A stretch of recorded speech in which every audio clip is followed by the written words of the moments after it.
لا حول ولا قوة إلا بالله العلي العظيم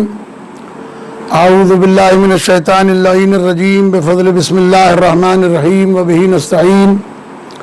وهو خير ناصر ومعين الحمد لله وكفى وسلام على عباده الذين اصطفى أما بعد فقد قال الله سبحانه وتعالى في محكم كتابه الكريم بسم الله الرحمن الرحيم اهدنا الصراط المستقيم صدق اللہ مولانا العلی العظیم وصدق رسولہ النبی الکریم. السلام علیکم ورحمۃ اللہ وبرکاتہ. تمام سننے والوں خدمت میں عرض ہے کہ آج ہمارا یہ صراط مستقیم کے عنوان پر پانچواں اور آخری جو ہے وہ بیان ہے. انشاءاللہ العزیز آپ لوگ مستفید ہو رہے ہوں گے اور انشاءاللہ مستفید بھی ہوتے رہیں گے. ہمارا نمبر آپ نوٹ کر لیجئے 0300-2140-986 0300-2140-986. اس نمبر پر آپ ہم سے سوالات بھی کر سکتے ہیں اور جو آپ کو بات سمجھ میں نہ آئے وہ پوچھ بھی سکتے ہیں. عزیزان گرامی، صراط مستقیم کے حوالے سے ہم نے جن آیات کو آپ کے سامنے پیش کیا اور جو مقاصد آپ کے سامنے پیش کیے وہ یہ کہ ہدایت کے دو طریقے ہیں، ایک ہے اراۃ الطریق اور ایک ہے ایصال المطلوب. اراۃ الطریق وہ جو لکھی ہوئی تحریری طور پر یا اشارات کے طور پر کوئی رستہ دکھایا جائے، اور ایصال المطلوب کا یہ ہوتا ہے کہ جہاں آپ نے جانا ہے وہ آدمی آپ کو مل جائے اور وہ آپ کو اس دروازے تک جا کے پہنچا دے.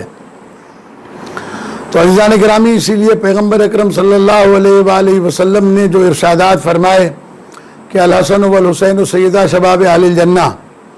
حسن اور حسین دونوں جوانان جنت یعنی جنت میں جانے کی اہلیت رکھنے والے جوانوں کے سردار ہیں. یہ بات اسی لیے ارشاد فرمائی تھی کہ یہ ایصال المطلوب ہیں، یہ جنت تک تمہیں پہنچائیں گے. اور وہ ابوہما خیر منہما، اور ان کا باپ ان دونوں سے بہتر ہے.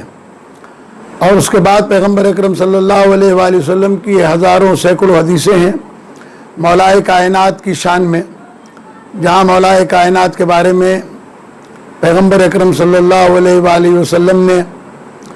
جو ہے مولائے کائنات کے بارے میں ارشاد فرمایا ہے اور ارشادات موجود ہیں. مشکات شریف میں حدیث نمبر 597 پر سرکار کی حدیث ہے، فرماتے ہیں کہ اگر علی کو تم اپنا امیر بناؤ گے تو تجدو ہادیاً مہدیاً، تو تم علی کو ہادی ہے اور ہدایت یافتہ پاؤ گے. یاخذ بکم الطریق المستقیم، علی کے ساتھ مل جاؤ گے، علی کو اپنا امیر بناؤ گے تو وہ تمہیں صراط مستقیم کے اوپر لے کر آ جائے گا. پیغمبر اکرم صلی اللہ علیہ وآلہ وسلم کی اس حدیث کی روشنی میں ہم دو باتیں آپ کے سامنے کرنا چاہتے ہیں کہ صراط مستقیم پر کون لوگ چلا سکتے ہیں اور کس کے پیچھے چلا جا سکتا ہے اور ان کی صفات کیا ہونے چاہیے. قرآن مجید سے پوچھتے ہیں اور قرآن مجید اس سلسلے میں ہماری کیا رہنمائی کرتا ہے. تو ایک تو سورہ ملک کی 22ویں آیت ہے، جس میں پروردگار عالم ارشاد فرماتا ہے افمن یمشی مکبا علی وجہہ، کیا وہ شخص کہ جو سر جھکائے ہوئے چل رہا ہے، چلا جا رہا ہے، اہدی ہدایت کرنے والا ہے سب سے زیادہ، امن یمشی سویا علی صراط مستقیم، یا وہ شخص جو کہ بالکل سیدھا سر اٹھا کر صراط مستقیم پر چل رہا ہو. ان دونوں افراد کی پہچان آپ کی ذمہ داری ہے. اور دوسری آیت قرآن مجید کے اندر سورہ مبارک النحل کی 76 نمبر کی آیت 76 نمبر کی آیت ہے، 76 نمبر کی آیت ہے، جس میں خداوند کریم ارشاد فرماتے ضرب اللہ مثلا رجلین، اللہ تعالیٰ مثل بیان کرتا ہے دو آدمیوں کی، احدہما ابکم، ان میں سے ایک وہ ہے جو گونگا ہے، بول ہی نہیں سکتا، لا یقدر علی شیء، اور وہ کسی کام کے اوپر قدرت نہیں رکھتا کسی طور پر بھی، وَهُوَ کَلٌّ عَلَى مَوْلَاهُ، اور وہ اپنے مولا کے اوپر بوجھ ہی ہے، اس کا کوئی فائدہ نہیں ہے، گونگا بھی ہے، کچھ کر بھی نہیں سکتا ہے. اینما یوجہ لا یأتی بخیر، اسے جہاں بھی جس کام کے لیے بھیجا جائے وہ کوئی خیر کی خبر لے کے نہیں آتا۔ ایک ہی آدمی ہے جس کو قرآن مجید نے باقاعدہ طور پر وضاحت کے ساتھ بیان کر دیا۔ دوسرا، حل یستوی، کیا وہ اس آدمی کے برابر ہو سکتا ہے؟ حل یستوی ہوا، کیا وہ ایسے آدمی کے برابر ہو سکتا ہے؟ وَمَن یَأْمُرُ بِالْعَدْلِ، جو عدل کے ساتھ حکم کرتا ہے، وَهُوَ عَلَىٰ صِرَاطٍ مستقیم، اور وہ صراط مستقیم پر ہے۔ تو اس کے لیے قرآن مجید نے نشاندہی کی ہے سورہ مبارک یاسین میں کہ اِنَّكَ لَمِنَ الْمُرْسَلِينَ، بے شک تو ہمارا بھیجا ہوا رسولوں میں سے ہے، عَلَىٰ صراط مستقیم، تو صراط مستقیم کے اوپر ہے۔ لہذا یہ ایک شعبہ صراط مستقیم کا جس کے اندر ضرورت ہے ایسے رہنما کی، ایسے ہادی کی، ایسے رہبر کی، ایسے چلانے والے کی کہ جو کسی موقع پر بھی صراط مستقیم سے نہ ہٹے، صراط مستقیم کے اوپر قائم ہو، جس کی اطاعت اللہ نے قرآن مجید میں واجب کی ہو۔ آئیے قرآن مجید سے پوچھتے ہیں کس کس کی اطاعت واجب کی ہے۔ یا ایھا الذین آمنوا اطیعوا اللہ واطیعوا الرسول، اطاعت کرو اے ایمان والو اللہ کی اور اس کے رسول کی۔ وَأُولِي الْأَمْرِ مِنْكُمْ، اور جو تم میں سے اولی الامر ہو۔ یہ تین اطاعتیں تین شخصیتوں کی اللہ نے واجب کی ہیں،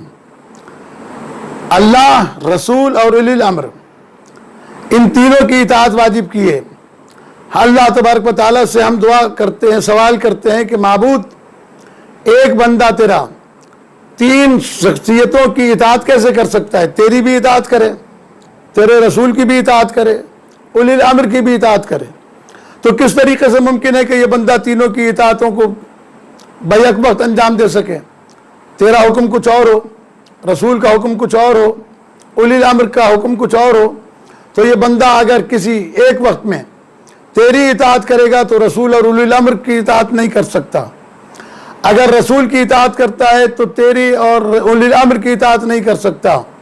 اور اگر اولی الامر کی اطاعت کرتا ہے تو پھر تیری اور تیرے رسول کی اطاعت نہیں کر سکتا۔ اس مسئلے کو کیسے حل کیا جائے؟ تو پروردگار عالم نے فرمایا کہ گھبرانے کی ضرورت نہیں، میں اس مسئلے کو حل کیے دیتا ہوں۔ وَمَن یُطِعِ الرَّسُولَ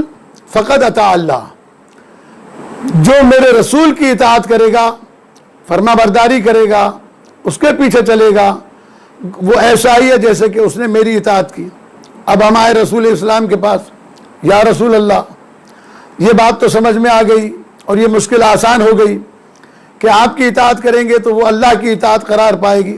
اب اولی الامر کی اطاعت کے بارے میں کیا کریں؟ تو پیغمبر اکرم صلی اللہ علیہ وآلہ وسلم نے ارشاد فرمایا کہ گھبرانے کی ضرورت نہیں ہے، میرے بعد وَمَنْ أَطَاعَ عَلِيًّا فَقَدْ أَطَاعَنِي وَمَنْ أَطَاعَنِي فَقَدْ أَطَاعَ اللَّهَ، جس نے میرے بعد علی کی اطاعت کی، علی کی فرما برداری کی، علی کی بات مانی، علی کے پیچھے چلا، وہ ایسا ہی ہے کہ جس نے میری اطاعت کی، اور جس نے میری اطاعت کی اس نے اللہ کی اطاعت کی۔ لہذا تینوں اطاعتوں کو پیغمبر اکرم کے اس فرمان کے مطابق ہم نے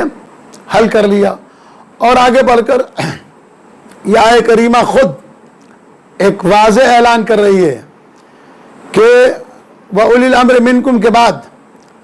اللہ نے کہا کہ اگر تمہارا اختلاف ہو جائے کسی بھی مسئلے کے اندر، فَرُدُّوهُ إِلَى اللَّهِ وَالرَّسُولِ، تو اللہ اور اس کے رسول کی طرف پلٹا دو۔ تمہیں حق نہیں دیا جاتا کہ تم خود فیصلہ کرو، یہاں نہ اجماع کر سکتے ہیں آپ اور نہ ہی آپس میں بیٹھ کر کوئی فیصلہ کر سکتے ہیں، کیونکہ اللہ اور اس کا رسول کہتا ہے کہ جب بھی تمہارا اختلاف ہو کسی بھی شے کے اندر تو اللہ اور اس کے رسول کی طرف پلٹا دو۔ ذالک خیر و احسن تاویلا، یہی خیر ہے، اسی میں خیر ہے اور یہی بہترین پلٹنا ہے۔ تو جب آپ کا کوئی اختیار ہی نہیں ہے بات کرنے کا تو آپ اپنا رائے نہ دیں، بتائیں کہ اللہ اور اس کے رسول نے کیا رائے دی ہے، اللہ اور اس کے رسول نے کیا فیصلہ کیا ہے۔ اس کے ساتھ ایک اور آیت ہے جو میں پہلے بھی عرض کر چکا ہوں، موضوع کے اعتبار سے پھر دوبارہ اس کا تکرار کرتا ہوں کہ خداوند کریم ارشاد فرما رہا ہے